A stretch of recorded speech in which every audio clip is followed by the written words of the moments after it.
this thing down. What network are we looking at? This CAN network, or maybe this low-speed CAN network? Then we have to find out, where do we diagnose it? Where do we tap into it? Where can we actually get a reading to test it?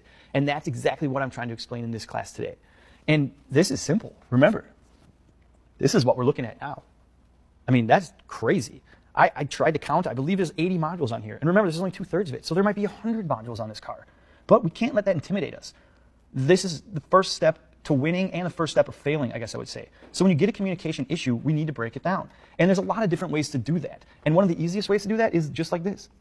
A lot of the service information has the data networks like this. So now it's already broken down in different figures, different sections.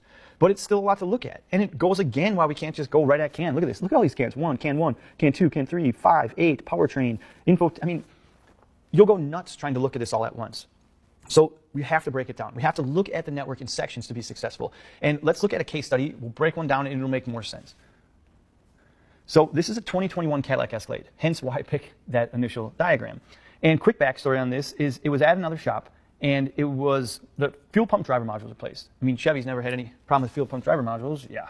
And there's still no communication. The technician that looked at it is a technician that has some CAN experience, but not new CAN experience. And he said the scope pattern looked good from the DLC, and there's kind of a weird resistance reading, but all the other modules communicate, so there can't be anything wrong with the network, right? So we look at the car, and it has a DTCU 18A2. Yeah, there's numbers in DTCs now too. That's always fun. So here's the code it has.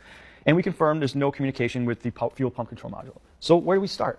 Well, let's start by looking at a wiring diagram, because that's where we always start. And luckily, this wiring diagram is interactive.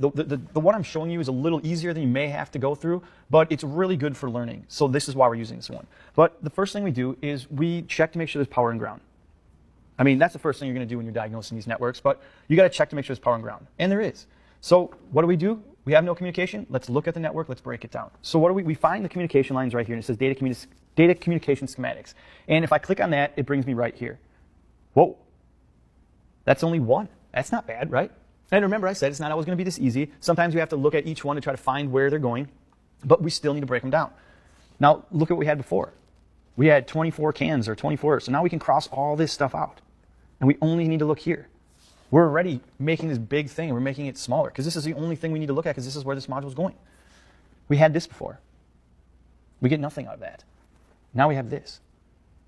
And depending on manufacturer,